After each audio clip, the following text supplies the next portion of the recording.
তো আজকে আমাদের 2026 সালের ডাব্লিউবিপিএসসি মিসলেনিয়াসের পলিটির 3 নম্বর ক্লাস। এবং আজকের এই ক্লাসে আমরা পলিটির একটা খুবই গুরুত্বপূর্ণ চ্যাপ্টার, যেটা পশ্চিমবঙ্গের প্রায় প্রত্যেকটা পরীক্ষায় প্রশ্ন দেয়, মৌলিক অধিকার। এই চ্যাপ্টারটা সম্পূর্ণ কভার করব। কিভাবে কভার করব? গুরুত্বপূর্ণ এমসিকিউ প্রশ্ন এবং তার সাথে এক্সট্রা তথ্যের মাধ্যমে সম্পূর্ণ কিন্তু 100% কভার করব। আমরা কিন্তু অলরেডি পলিটির 2টো ক্লাস দিয়ে দিয়েছি এবং তাতে কিন্তু খুব ভালো রেসপন্স এসছে। অনেকে বলছে যে এভাবেই পুরো যে সাবজেক্টটা সেটা কভার করতে। তো আমি সেভাবেই তোমাদের সম্পূর্ণটা কভার করে দেবো। আজকে আমাদের মৌলিক অধিকার অর্থাৎ ফান্ডামেন্টাল রাইটস, এই চ্যাপ্টারটা সম্পূর্ণ কভার করব। আর এই চ্যাপ্টারটা কিন্তু খুব গুরুত্বপূর্ণ। এখান থেকে পশ্চিমবঙ্গের পরীক্ষায়, মানে যদি পলিটি থেকে প্রশ্ন দেয়, এখান থেকে কিন্তু বেশি করে প্রশ্ন দেওয়া হয়। সেক্ষেত্রে এই চ্যাপ্টারটা ভালো করে তোমাদের পড়তে হবে। আর তোমরা যারা আমাদের এই ক্লাসে নতুন, তাদের বলে দিই, আমরা 2026 সালে যে ডাব্লিউবিপিএসসি মিসলেনিয়াস পরীক্ষাটা হবে, সেই পরীক্ষার সম্পূর্ণ জিকেটা ফ্রিতে করাচ্ছি।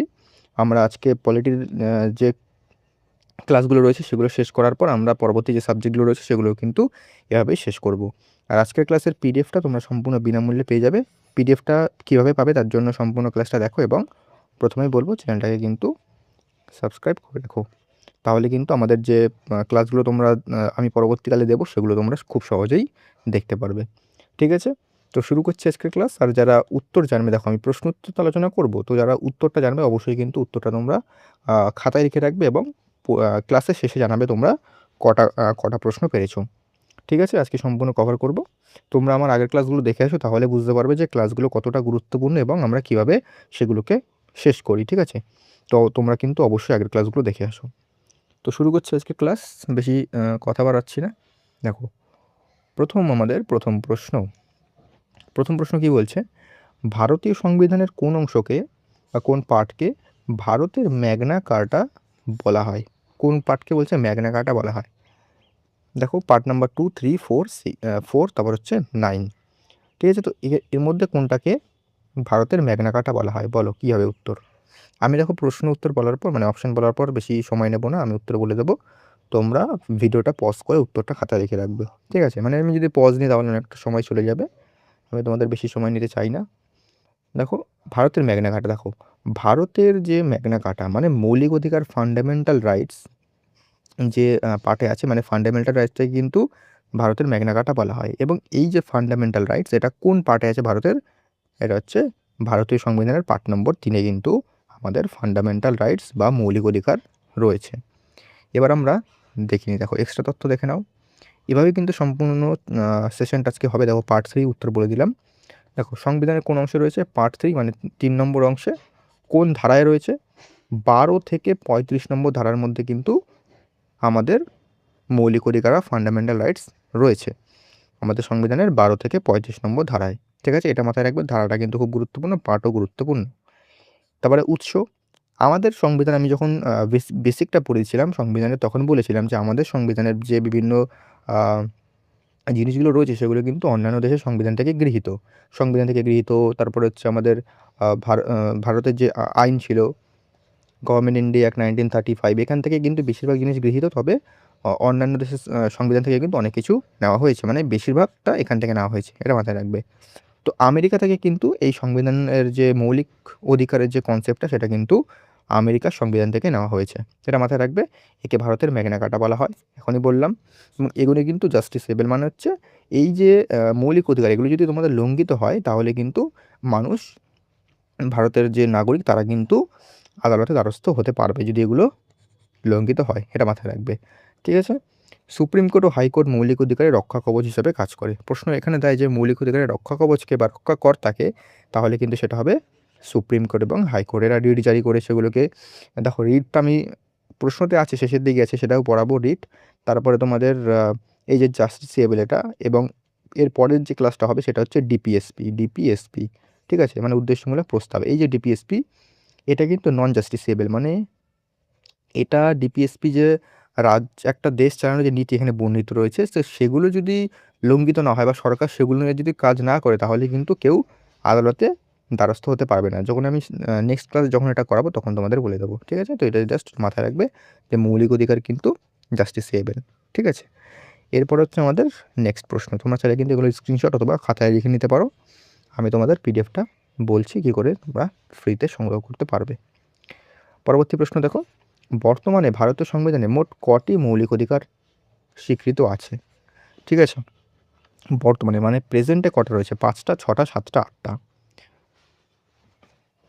দেখো বর্তমানে যদি বলে যে কটা মৌলিক অধিকার বা কটা ফান্ডামেন্টাল রাইটস আছে, তাহলে কি হবে? তাহলে উত্তর হবে 6টা।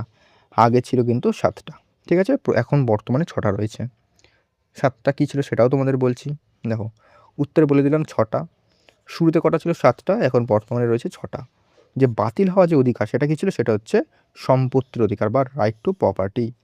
এই যে এটা কোথায় ছিল? এটা হচ্ছে সংবিধানের 19(1)-এর F, এই যে ধারাটা এখানে কিন্তু ছিল, এবং 31 নম্বর ধারায় মৌলিক অধিকার হিসেবে ছিল। মাথায় রাখবে এটা। সংশোধন দেখো, মানে এটা হচ্ছে যে স্বাধীনতার অধিকার, সেখানে এটা ছিল, আর 31 নম্বর ধারায় কিন্তু এটা ছিল। এটা এখন বর্তমানে মৌলিক অধিকারের মধ্যে পড়ে না। এটা এখন কোন অধিকারের মধ্যে পড়ে? এটা হচ্ছে আইনি অধিকারের মধ্যে পড়ে। আমি এখানে লিখে রেখেছি, দেখো কোন সংবিধান সংশোধনের মাধ্যমে এটাকে মৌলিক অধিকার থেকে সরানো হয়েছে। এটা হচ্ছে 1978 সালের 44তম সংবিধান সংশোধনের মাধ্যমে কিন্তু এটাকে মৌলিক অধিকার থেকে বাদ দিয়ে আইনি অধিকারের ওপর মানে মধ্যে রাখা হয়েছে। দেখো এই যে আইনি অধিকার, লিগাল রাইট। আর তখন প্রধানমন্ত্রী যদি বলে কে ছিল, তখন কিন্তু মোরারজি দেশাই। এটা কিন্তু পরীক্ষায় দিয়েছে, তো এটা মাথায় রাখবে। আর এটা এখন বর্তমানে কোথায় রয়েছে? পার্ট নম্বর 12-তে রয়েছে, এবং কত যদি বলে ধারা কত, তাহলে কিন্তু হবে 300A, এই ধারায় কিন্তু রয়েছে। ঠিক আছে, যখনই তোমরা কোনো ধারা যদি দেখবে, ধরো 300A বা তোমাদের ধরো 42A, এরকম ধরো A, B এরকম থাকবে, তখন বুঝে যাবে যে এই যে ধারাগুলো, এগুলো কিন্তু মানে প্রথমে যখন সংবিধান ছিল তখন ছিল না, পরে কিন্তু এগুলো সংশোধনীর মাধ্যমে এগুলোকে অ্যাড করা হয়। ঠিক আছে, তো এগুলো এখান থেকে মেন মাথায় রাখবে যে কোন সম্পত্তির অধিকার কোথায় এখন বর্তমানে কী আইন রয়েছে, মানে কী অধিকার, আইনি অধিকার কত সালে কোন সংশোধনীর মাধ্যমে এটাকে বাতিল করা হয়েছে, এগুলো কিন্তু পরীক্ষায় দেবে। কোন পার্টে রয়েছে, কোন পার্ট, কোন আর্টিকেল বর্তমানে, এগুলো কিন্তু পরীক্ষায় দেয়। পরবর্তী প্রশ্ন, পরবর্তী প্রশ্ন যাওয়ার আগে তোমাদের একটু বলে দিই, আমাদের যে 6টা মৌলিক অধিকার আছে এগুলো কী কী একটু বলে দিই তোমাদের।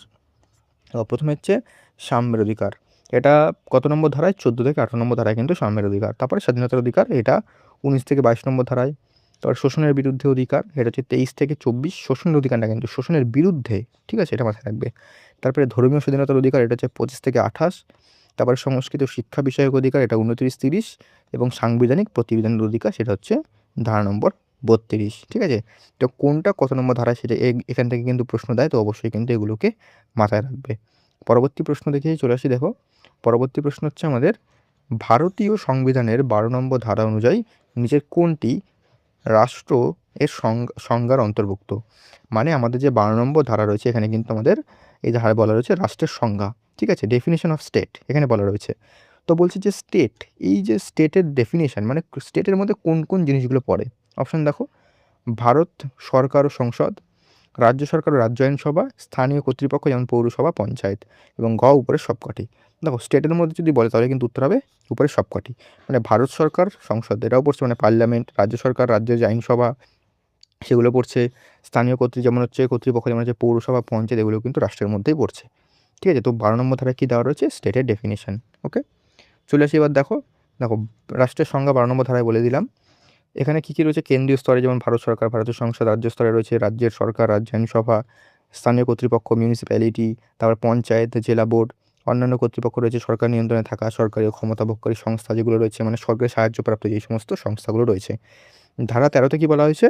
যে মৌলিক অধিকারের সঙ্গে অসঙ্গতিপূর্ণ আইন। মানে আমি তোমাদের সহজে বুঝিয়ে দিচ্ছি, মানে এমন কোনো, ধরো সরকার এমন কোনো আইন নিয়ে আসলো যেটা হচ্ছে মৌলিক অধিকারকে ক্ষুণ্ণ করে, তো সেই আইনটাকে কিন্তু তখনই এটাকে নাল অ্যান্ড ভয়েড, মানে সেটা কিন্তু সম্পূর্ণ বাতিল হয়ে যাবে।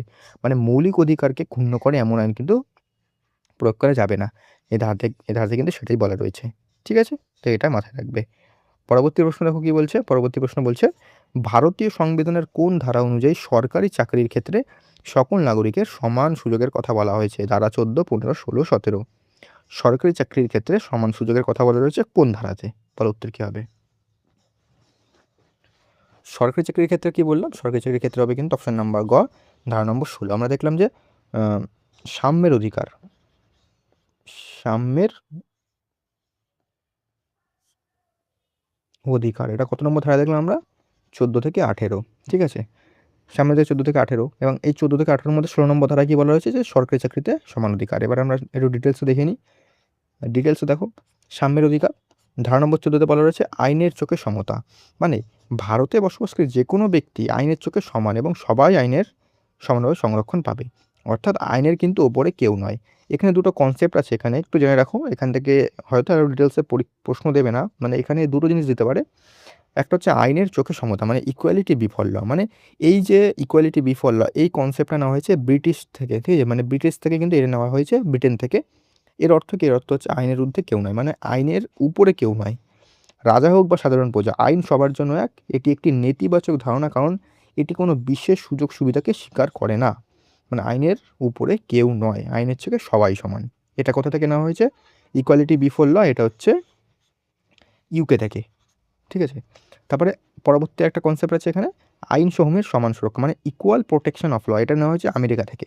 এর মানে কি? এর মানে হচ্ছে একই পরিস্থিতিতে থাকা কোনো ব্যক্তি একই আইনের প্রয়োগ করা যাবে, অর্থাৎ সমানদের মধ্যে সমতা, ইকুয়ালিটি অ্যামং ইকুয়ালস। মানে কি? মানে হচ্ছে ধরো একজন বৃদ্ধ মানুষ আছে 75 বছর বয়স, এবং একজন ইয়ং ছেলে আছে 25 বছর বয়স। ধরো তোমার এই বছর 25, এবং এবং ধরো এই দুজন কোনো ক্রাইম করলো, মানে কিছু করলো, এবং এবার আইনের চোখে কি? ধরো বললো এর সাজা হচ্ছে, ধরো 25 বছর ছেলের সাজা হচ্ছে, মানে একে 25 কিলোমিটার দৌড়াতে হবে। কথার কথা বললাম, 25 কিলোমিটার দৌড়াতে হবে। একেও বললো 25 কিলোমিটার দৌড়াতে হবে।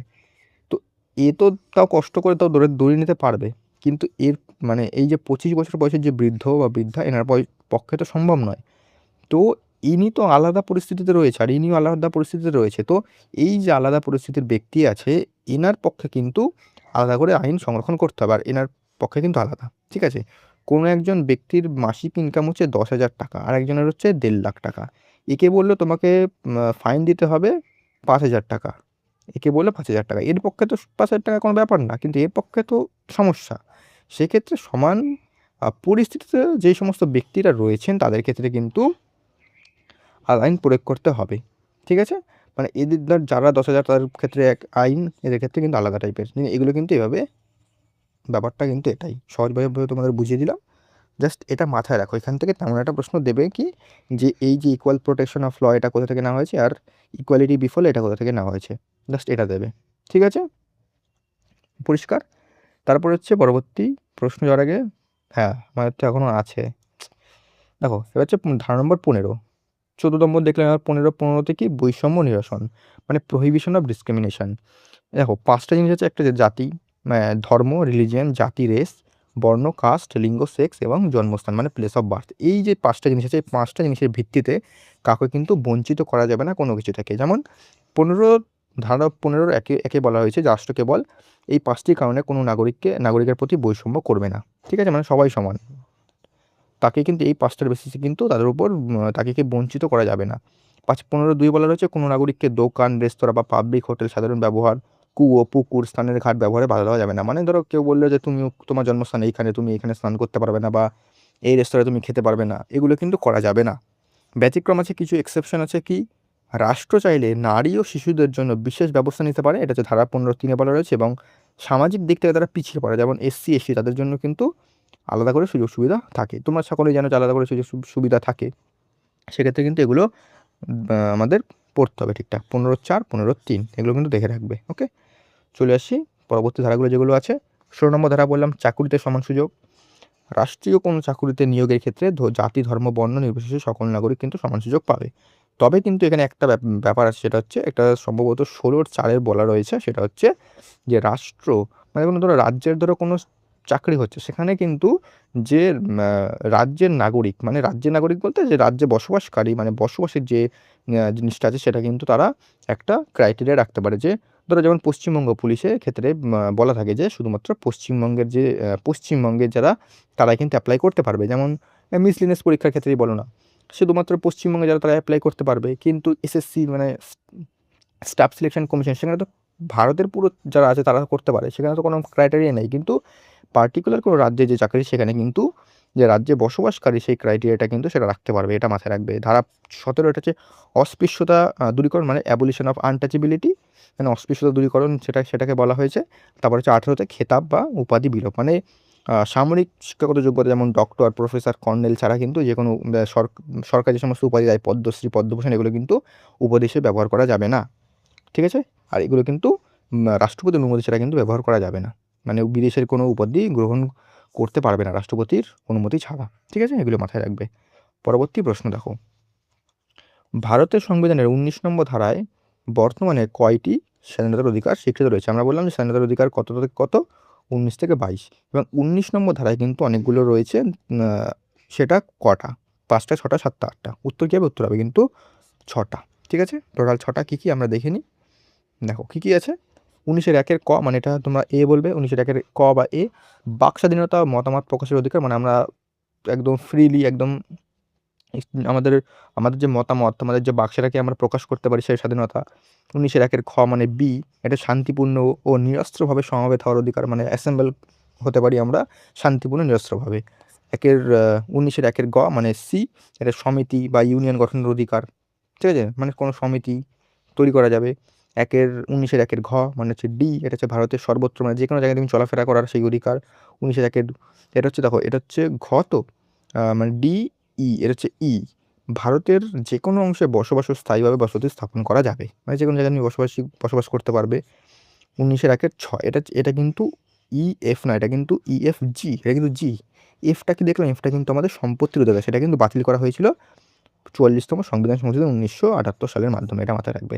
এটা হচ্ছে যে কোনো বৃত্তি, জীবিকা, ব্যবসা করার অধিকার। কিন্তু এখানে কিন্তু ব্যতিক্রম অবশ্যই আছে। কেউ ধরো মাদকদ্রব্য রাস্তায় খুলে ব্যবসা করছে, সেটা তো করা যাবে না। তো সেটা কিন্তু কিছু, কিছু ব্যতিক্রম আছে। কিন্তু এখানে অকুপেশন মানে হচ্ছে যে কোনো বৃত্তি কেউ পছন্দ করতে পারবে নিজের ইচ্ছা মতো। এগুলো কিন্তু খুব গুরুত্বপূর্ণ। পরবর্তী প্রশ্ন দেখো কী বলছে। পরবর্তী প্রশ্ন বলছে, ভারতের সংবিধানের কোন ধারা অনুযায়ী কোনো ব্যক্তিকে একই অপরাধের জন্য একাধিকবার শাস্তি দেওয়া যায় না? মানে কোন ধারা অনুযায়ী বলছে, মানে একটা ব্যক্তিকে একটা সে অপরাধ করলো এবং তাই সেই অপরাধের জন্য তাকে কিন্তু ২ বার সাজা দেওয়া যাবে না। সেটা কোন ধারায় বলা হয়েছে? এটা ধারা নম্বর ২০, ২১, ২২, ১৪। কোন ধারা বলে? সেটা কিন্তু অপশন নম্বর ক, ধারা নম্বর ২০-তে বলা হয়েছে। ঠিক আছে? ধারা নম্বর ২০টা কি? এটা হচ্ছে অপরাধের জন্য দোষী সাব্যস্ত হওয়া থেকে সুরক্ষা। দেখো এক্স পোস্ট ফ্যাক্টো ল মানে কি? পুরনো আইনের প্রয়োগ নয়। দেখো অপরাধ করার সময় যে আইন বলবৎ ছিল কেবল সেই আইনেই শাস্তি দেওয়া যাবে। অপরাধ করার পর নতুন কোনো আইন বানিয়ে আগের অপরাধের সাজা বাড়ানো যাবে না। মানে ধরো কেউ একটা ক্রাইম করলো এবং তার জন্য যখন সে ক্রাইমটা করেছে তখন কিন্তু ধরো সেই ক্রাইমের জন্য একটা সাজা আছে ২ বছরের জেল। কিন্তু তখন আদালত বলল, না, এখন আমরা নতুন আইন প্রয়োগ করে ২ বছরটাকে ৫ বছর করে দেবো। সেটা কিন্তু হবে না। মানে যখন সে ক্রাইমটা করেছে তখন সেই আইনটা যে বলবৎ ছিল সেটাই কিন্তু লাগু হবে। নতুন কোনো আইন করে সেই সাজাটাকে বাড়ানো যাবে না। ঠিক আছে? ডাবল জিওপার্ডি মানে হচ্ছে দ্বৈত দণ্ডবিধির নিষেধ, মানে একই অপরাধের জন্য কিন্তু ২ বার তাকে সাজা দেওয়া যাবে না। আর সেলফ ইনক্রিমিনেশন মানে হচ্ছে মানে নিজের বিরুদ্ধে কিন্তু সাক্ষ্য দান করা যাবে না। মানে নিজের বিরুদ্ধে কিন্তু সেকে সাক্ষী বানানো যাবে না। ঠিক আছে? এটা মাথায় রাখবে। পরবর্তী প্রশ্ন দেখো। পরবর্তী প্রশ্ন কি বলছে? ভারতীয় সংবিধানের কোন ধারাটি ব্যক্তিগত স্বাধীনতার মানে রাইট টু পার্সোনাল লিবার্টি নিশ্চিত করে এবং জাতীয় জরুরি অবস্থার সময় এটি স্থগিত করা যায় না? ১৪, ১৯, ২০, ২১। ১৪ দেখলাম কি? রাইট টু ইকুয়ালিটি, মানে হচ্ছে সাম্যের অধিকার। ১৯ হচ্ছে স্বাধীনতার অধিকার। ২০ হচ্ছে মানে দোষী সাব্যস্ত হওয়া থেকে সেটা সাব্যস্ত থেকে বিরত থাকা। আর হচ্ছে ২১ কী হবে? ২১টা যাবে কিন্তু আমাদের রাইট টু পার্সোনাল লিবার্টি। ঠিক আছে? এটা কিন্তু, আর এটা কিন্তু যে আমাদের যখন ন্যাশনাল ইমার্জেন্সি চালু হয় তখন কিন্তু এটাকে স্থগিত রাখা যায় না। এটা মাথায় রাখবে। পরবর্তী দেখো, ধারা নম্বর ২১, জীবন ও ব্যক্তিগত স্বাধীনতার অধিকার। এটা কি? এটা হচ্ছে আইনানুসৃত পদ্ধতি, মানে হচ্ছে প্রসিডিওর এস্টাবলিশড বাই ল ছাড়া কোনো ব্যক্তিকে তার জীবন ব্যক্তিগত থেকে বঞ্চিত করা যাবে না। মানে ধরো কোনো ব্যক্তিকে, যেমন দেখো এই যে ব্যক্তিগত স্বাধীনতা সুরক্ষা বলতে কী, কী দেখো, গোপনীয়তার অধিকার, রাইট টু প্রাইভেসি, মানে এই মামলাটা মনে রাখবে, পুট্টাস্বামী মামলা ২০১৭তে হয়েছিল এই সম্পর্কে। বিদেশ যাওয়ার অধিকার, আশ্রয় পাওয়ার অধিকার, পরিচ্ছন্ন পরিবেশের দূষণমুক্ত জল বাতাসের অধিকার, দ্রুত বিচার পাওয়ার অধিকার, বিনামূল্যে আইনি সহায়তার অধিকার। এই যে পার্সোনাল অধিকারগুলো আছে এগুলোতে কিন্তু ব্যক্তিকে বঞ্চিত করা যাবে না। কিন্তু যখন এই যে প্রসিডিওর এস্টাবলিশড বাই ল, মানে কোনো একটা আইন প্রয়োগ হলো, যে মানে কোনো একটা আইন প্রয়োগ হলো যে এটাকে থেকে বঞ্চিত করা যাবে, এবং সেই আইনটা যে বিধিসম্মত সেটাও কিন্তু দেখতে হবে যে আইনটা কি বিধিসম্মত। যে এই আইনটাকে ধরো এই যে গোপনীয়তার অধিকার, এটাকে ধরো ক্ষুণ্ণ বললো যে না, এই গোপনীয়তার অধিকার হবে না। তো এই যে আইনটা প্রয়োগ হচ্ছে এর ওপরে, সেটা কি, সেই আইনটা কি বিধিবদ্ধ সেটাও কিন্তু দেখতে হবে। এটা মাথায় রাখবে। আর এই যে সম্পর্কে ২১ নম্বর ধারা সম্পর্কে কিন্তু একটা মামলা আছে, সেটা হচ্ছে মেনকা গান্ধী মামলা ১৯৭৮ সালে। এটা কিন্তু দেখে রাখবে। পরীক্ষায় দেবে যে মেনকা গান্ধী মামলা কোন অধিকারের সাথে যুক্ত, সেটা দেবে। আর যখন ধরো পরীক্ষায় ধরো এমন একটা আইন, মানে এমন একটা ধরো অধিকার দিল, ধরো ঘুমানোর অধিকার বললো কোন ধারার মধ্যে, তখন কিন্তু সেটা ২১ নম্বর ধারার মধ্যেই হবে। মানে বাকি যে সমস্ত ধারাগুলো বললাম সেগুলো তো মোটামুটি তোমরা পারবেই। বাকি যেগুলো ধর একটুখানি দেখলে একটুখানি মানে স্ট্রেঞ্জ টাইপের রয়েছে সেগুলো কিন্তু অপশান 21 নম্বর ধারা থাকলে সেটা করে দেবে। দেখো 21-এ কি শিক্ষার অধিকার, এই শিক্ষার অধিকারের উদ্দেশ্যটা কি 6 থেকে 14 বছর বয়সী সকল শিশুকে বিনামূল্যে এবং বাধ্যতামূলক শিক্ষা প্রদান করা। আমি বললাম যে এ বি এগুলো থাকলে কিন্তু এগুলো প্রথমে থাকবে না, এগুলো কিন্তু পরে এগুলো অ্যাড করা হয়েছে। এটা কোন সংশোধনের মাধ্যমে অ্যাড করা হয়েছিল? 2002 সালের 86তম সংবিধান সংশোধনের মাধ্যমে। ওকে, চলে আসি পরবর্তী প্রশ্ন। দেখো ভারতীয় সংবিধানের 22 নম্বর ধারা অনুযায়ী কোনো ব্যক্তিকে গ্রেপ্তার করার কত সময়ের মধ্যে নিকটবর্তী ম্যাজিস্ট্রেটের সামনে হাজির করা হয়? 12, 24, 48, 72 কত ঘন্টার মধ্যে? এটার উত্তর কি? এটার উত্তর হবে কিন্তু অপশন নাম্বার খ, 24 ঘন্টার মধ্যে কিন্তু হাজির করতে হবে। 22 নম্বর ধারা কি? গ্রেপ্তার ও আটক থেকে সুরক্ষা, মানে protection against arrest and detention. এখানে দুটো ব্যাপার আছে, একটা হচ্ছে পিউনিটিভ। পিউনিটিভ মানে কি? মানে কেউ গ্রেফতার, মানে কেউ অপরাধ করেছে তারপরে তাকে গ্রেফতার করা হয়, এটা হচ্ছে পিউনিটিভ। এখানে কিন্তু 3টে বিশেষ অধিকার পায়। কি কি? গ্রেফতারের কারণ জানা, মানে তাকে কেন গ্রেফতার করা হচ্ছে সেটা কিন্তু তাকে জানাতে হবে। তার পছন্দের মতন আইনজীবী, মানে তাকে কিন্তু নিজের পছন্দের মতন উকিল দিতে হবে। 24 ঘন্টার মধ্যে ম্যাজিস্ট্রেটের সামনে হাজির করতে হবে তাকে, মানে 24 ঘন্টার মধ্যে লোকাল যে ম্যাজিস্ট্রেট আছে তাকে কিন্তু তার সামনে হাজির করতে হবে। এই 3টে। আরেকটা এখানে আছে, আরেকটা কি হচ্ছে প্রিভেন্টিভ। প্রিভেন্টিভ মানে কি? প্রিভেন্টিভ মানে হচ্ছে নিবর্তনমূলক আটক, মানে হচ্ছে কেউ ধরো মনে হচ্ছে না সে অপরাধ করতে পারে, তার আগে কিন্তু তাকে গ্রেফতার করে নেওয়া, যাতে সে অপরাধ তার করতে না পারে। এক্ষেত্রে কিন্তু ব্যক্তিকে ম্যাজিস্ট্রেটের অনুমতি ছাড়াই সর্বোচ্চ 3 মাস পর্যন্ত আটক রাখা যায়। ঠিক আছে, এটা কিন্তু মাথায় রাখবে। পরবর্তী প্রশ্ন দেখো। পরবর্তী প্রশ্ন বলছে ভারতীয় সংবিধানের কোন ধারা অনুযায়ী 14 বছর বয়সের কম বয়সী শিশুদের কারখানা, খনি বা অন্য কোথাও ঝুঁকিপূর্ণ কাজে নিয়োগ করা নিষিদ্ধ করা হয়েছে? ঠিক আছে, মানে শিশুদের শ্রম নিষেধ করা হয়েছে কোন ধারা? 23, 24, 25, 26। উত্তর কি হবে বলো? এটার উত্তর কি হবে? এটার উত্তর কিন্তু অপশন নাম্বার খ, 24। ঠিক আছে, 23-এ কি আছে? 23-এ আছে এই 24, 23, 24 কি বললাম? 23 এবং 24 হচ্ছে শোষণের বিরুদ্ধে অধিকার, মানে রাইট অ্যাগেন্স্ট এক্সপ্লয়টেশন, ধারা নম্বর 23-24। ধারা 23-এ কী বলা হচ্ছে? মানুষ কেনা বেচা এবং জোরপূর্বক শ্রম নিষিদ্ধকরণ, মানে হচ্ছে মানুষ পাচার, traffic in human beings and বেগাশ্রম, এই দুটো কিন্তু এখানে রয়েছে। মেন হচ্ছে এটা, মানে মানুষ পাচার করা বা কাউকে কোনো টাকা না দিয়ে পারিশ্রমিক ছাড়াই খাটানো, সেটা হচ্ছে বেগাশ্রম। এগুলো 2 নম্বর 24 নম্বর ধারায় বলা হচ্ছে কি কারখানায় শিশুশ্রম নিষিদ্ধ করা, মানে চাইল্ড লেবার, সেটাকে কিন্তু করা যাবে না। 14 বছর কম বয়সী শিশুদের কিন্তু এটা প্রযোজ্য। ওকে, পরবর্তী কোশ্চেন দেখো কি বলছে। পরবর্তী কোশ্চেন বলছে ভারতীয় সংবিধানের কোন ধারা অনুযায়ী রাষ্ট্র কোনো ব্যক্তিকে নির্দিষ্ট কোনো ধর্মের প্রচার বা রক্ষণাবেক্ষণের জন্য কর দিতে বাধ্য করতে পারে না? এটার উত্তর কি হবে? এটার উত্তর কি হবে? 25, 26, 27, 28। ট্যাক্স দিতে পারে না, বলো। এটার উত্তর হবে কি? এটার উত্তর হবে কিন্তু অপশন নাম্বার গ, ধারা নম্বর 27। ধারা নম্বর দেখো 25 থেকে 28, এটা কি রয়েছে? এটা হচ্ছে ধর্মীয় স্বাধীনতার অধিকার। ধারা নম্বর 25-এ বলা রয়েছে যে কোনো ব্যক্তি ধর্ম পালনের স্বাধীনতা দেয়, মানে ব্যক্তি নিজের ইচ্ছামতো ধর্ম পালন করতে পারবে।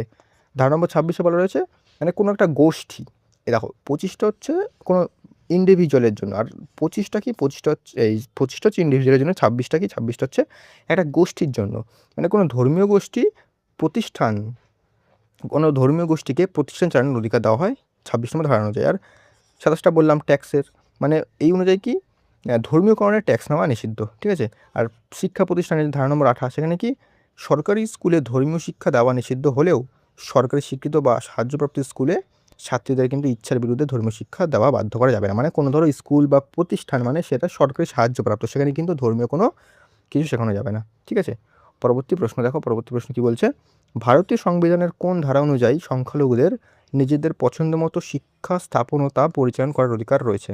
ঠিক আছে, এটার কি উত্তর কী হবে? সংখ্যালঘুদের নিজেদের পছন্দ মতো প্রতিষ্ঠান স্থাপন ও তা পরিচালনার অধিকার কোন ধারায় রয়েছে? এটা কী হবে? এটা হবে কিন্তু অপশন নাম্বার শিক্ষা প্রতিষ্ঠান করা রয়েছে, তো এটা হচ্ছে অপশন নাম্বার 30। ঠিক আছে, দেখো ধারা নম্বর 29 তারিখে কী রয়েছে? সংস্কৃত শিক্ষা বিষয়ক অধিকার। ধারা নম্বর 29-এ বলা রয়েছে সংখ্যালঘুদের স্বার্থ রক্ষা, মানে যারা সংখ্যালঘু রয়েছে তারা নিজেদের ভাষা, লিপি, তারপরে সংস্কৃতি, এগুলো কিন্তু সংরক্ষণ করতে পারবে। আর ধারা নম্বর 30-এ রয়েছে শিক্ষা প্রতিষ্ঠান, যে সংখ্যালঘু শ্রেণীরা আছে তারা কিন্তু নিজেদের শিক্ষা প্রতিষ্ঠান খুলে সেগুলোকে কিন্তু পরিচালনা করতে পারবে। ঠিক আছে, এগুলো কিন্তু মাথায় রাখবে, এই দুটো গুরুত্বপূর্ণ। পরবর্তী প্রশ্ন কি বলছে ভারতীয় সংবিধানের কোন ধারা অনুযায়ী মৌলিক অধিকার লঙ্ঘিত হলে কোনো নাগরিক সরাসরি সুপ্রিম কোর্টের দ্বারস্থ হতে পারবে?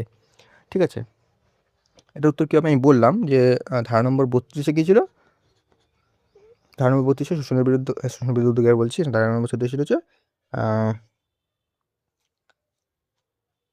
ধারা নম্বর 32 ছিল হচ্ছে আইনি প্রতিবিধানের অধিকার। ঠিক আছে,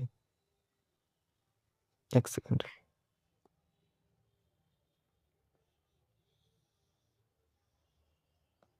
এটা কত? সুপ্রিম কোর্ট কোন সুপ্রিম কোর্ট দ্বারস্থ হতে পারবে কোন ধারা নম্বর অনুযায়ী? এটা হচ্ছে ধারা নম্বর 32। ঠিক আছে, দেখো 32 অনুযায়ী হচ্ছে সুপ্রিম কোর্টে, আর 226 অনুযায়ী কিন্তু হাইকোর্টে 226 অনুযায়ী। ঠিক আছে, দেখো, এবং এই সুপ্রিম কোর্ট যদি কারোর মৌলিক অধিকার ক্ষুণ্ণ হয়, লঙ্ঘিত হয়, তাহলে সেই ব্যক্তি কিন্তু সুপ্রিম কোর্টে দ্বারস্থ হতে পারবে এবং সুপ্রিম কোর্ট 5 রকমের রিট বা লেখ জারি করতে পারবে। এই রিট বা লেখগুলো কিন্তু খুব গুরুত্বপূর্ণ, এগুলোর নামগুলো মাথায় রাখতে হবে। যেমন বন্দি প্রত্যক্ষীকরণ মানে হেভিয়াস কর্পাস মানে কি, এটা পরীক্ষায় দেয়। এর মানে কি, সশরীরে হাজির করা। এই 3টে টার্ম কিন্তু মাথায় রাখতে হবে। কোনো ব্যক্তিকে অবৈধভাবে আটক রাখলে আদালত তাকে সশরীরে হাজির করার নির্দেশ দেয়, এটা মাথায় রাখবে। পরমাদেশ ম্যান্ডামাস মানে আমরা আদেশ দিচ্ছি। এটা কি, কোনো সরকারি আধিকারিক বা সংস্থা ধরো নিজের কর্তব্য পালন করছে না, তখন আদালত তাকে কিন্তু সেই কাজটা পালন করার আদেশ দেয়। প্রতিষেধ বা প্রহিবিশন মানে আমরা নিষেধ করছি, মানে উচ্চ আদালত কোনো নিম্ন আদালতকে তার এখতিয়ারের বহির্ভূত কাজ করা থেকে বিরত রাখে। মানে ধরো কোনো একটা নিম্ন আদালত আছে, তার এখতিয়ার ধরো এতটা, এবার সে কাজ করছে এর বাইরে, তখন উচ্চ আদালত বলে যে তুমি তোমার এখতিয়ারের মধ্যে কাজ করো, বাইরে কেন আসছো। অধিকার পৃচ্ছা কুয়ো ওয়ারেন্টো এর মধ্যে কি, কোন অধিকারে কেউ অবৈধভাবে কোনো সরকারি পদ দখল করলে তাকে কিন্তু দর্শন নোটিশ দেয়। মানে হচ্ছে ধরো কেউ কোনো একটা পদে রয়েছে, সরকারি পদে, এবার সেই পদে তার কোন অধিকারে রয়েছে সেটার জন্য দেয়। উৎপ্রেষণ সার্সিওরি অধিকতর তথ্য জ্ঞাত হওয়া, মানে নিম্ন আদালতের কোনো মামলা রায় পর্যালোচনার জন্য কিন্তু উচ্চ আদালত নিজের কাছেই টেনে নেয়। মানে হচ্ছে ধরো নিম্ন আদালতে কোনো একটা রায় চলছে, কোনো একটা মামলা চলছে এবং নিম্ন আদালত সেটাকে আর কি পারছে না সলভ করতে কোনো কারণে, তো উচ্চ আদালত কিন্তু সেটাকে নিজের হাতে নিতে পারে সরাসরি। ঠিক আছে, আর এটা হচ্ছে অধিকার পিচ্ছা বলে দিলাম কোন অধিকারে। তো এটা হচ্ছে তোমরা জানো যে পিএসসি চেয়ারম্যান একজন সিরিয়ালের অভিনেতা, তিনি এখন কোন অধিকারে রয়েছে, জানি না কোন অধিকারে রয়েছে, জানি না, ওকে তাকে সরানোই কিন্তু সর্বপক্ষে মঙ্গল। তারপরে দেখো ধারা নম্বর 32 এবং 226 মনে রাখবে কি, যে মৌলিক অধিকার রক্ষায় কিন্তু রিট জারি করার ক্ষমতা ধারা সুপ্রিম কোর্টের কিন্তু 32 নম্বর ধারা এবং হাইকোর্টের 226 নম্বর ধারা। কিন্তু হাইকোর্ট কিন্তু এটাকে আইনি, মানে সুপ্রিম কোর্ট শুধুমাত্র মৌলিক অধিকারের ক্ষেত্রে এটাকে প্রয়োগ করতে পারে, কিন্তু হাইকোর্ট কিন্তু আইনি যে অধিকার আছে সেগুলো কিন্তু এগুলোকে প্রয়োগ করতে পারে, আর হাইকোর্টের কিন্তু এখতিয়ারটা বেশি, এটা মাথায় রাখবে। আর বি.আর. আম্বেদকর এই যে মৌলিক অধিকারকে কিন্তু হৃদয়ত্তা বলেছেন, সংবিধানের হৃদয়ত্তা কিন্তু বলে অভিহিত করেছেন, এটা মাথায় রাখবে। তারপরে লাস্ট আমাদের 3টে জিনিস দেখতে হবে। একটা হচ্ছে ধারা নম্বর 33, এটা হচ্ছে সশস্ত্র বাহিনীর অধিকার সংকোচন, মানে যখন যখন কোনো ধরো এমার্জেন্সি বা কিছু যখন হবে, তখন কিন্তু সংসদ এই যে আমাদের সশস্ত্র বাহিনী আর্মি, তাদের কিন্তু মৌলিক অধিকার সীমিত বা লিমিটেড রেস্ট্রিক্ট করতে পারেন। তারপরে 34 নম্বর ধারায় রয়েছে মার্শাল ল এবং 35 নম্বর ধারায় রয়েছে যে মৌলিক অধিকারের ওপর কিন্তু একমাত্র সংসদই কোনো আইন, সংসদে কিন্তু কোনো রকমের যে সংশোধন বা কোনো আইন প্রয়োগ কিন্তু সেটা তারাই করতে পারবে, এটা কিন্তু মাথায় রাখবে। এরপরে একটা জিনিস তোমাদের একটু দেখতে হবে, সেটা কি, যে মৌলিক অধিকার এমন আছে যেগুলো কিন্তু শুধুমাত্র ভারতীয়দের জন্যই, মানে যারা বিদেশি আছে তাদের কিন্তু জন্য নয়। কী কী? 15, 16, 19, 29, 30। ঠিক আছে, তো এই ছিল আমাদের সম্পূর্ণ মৌলিক অধিকারের আলোচনা। তোমরা দেখলে পুরোটা কিন্তু আমরা কভার করলাম, একদম 100% কভার করলাম। আর পিডিএফটা তোমরা কিন্তু আমাদের টেলিগ্রামে পেয়ে যাবে, টেলিগ্রামের লিঙ্ক ডেসক্রিপশনে রয়েছে। আর তোমরা কিন্তু অবশ্যই চ্যানেলটাকে সাবস্ক্রাইব করে রাখো। তোমরা দেখলে কত সুন্দরভাবে আমরা কিন্তু সম্পূর্ণটা কভার করে দিলাম। এর পরের ক্লাসে আমরা কি আলোচনা করব? পরের ক্লাসে আমরা আলোচনা করব তোমাদের ডিপিএসপি। ঠিক আছে, আর ক্লাসটা কেমন লাগলো অবশ্যই কিন্তু কমেন্ট করো এবং একটা লাইক করে দিও। দেখা হচ্ছে নেক্সট ক্লাসে।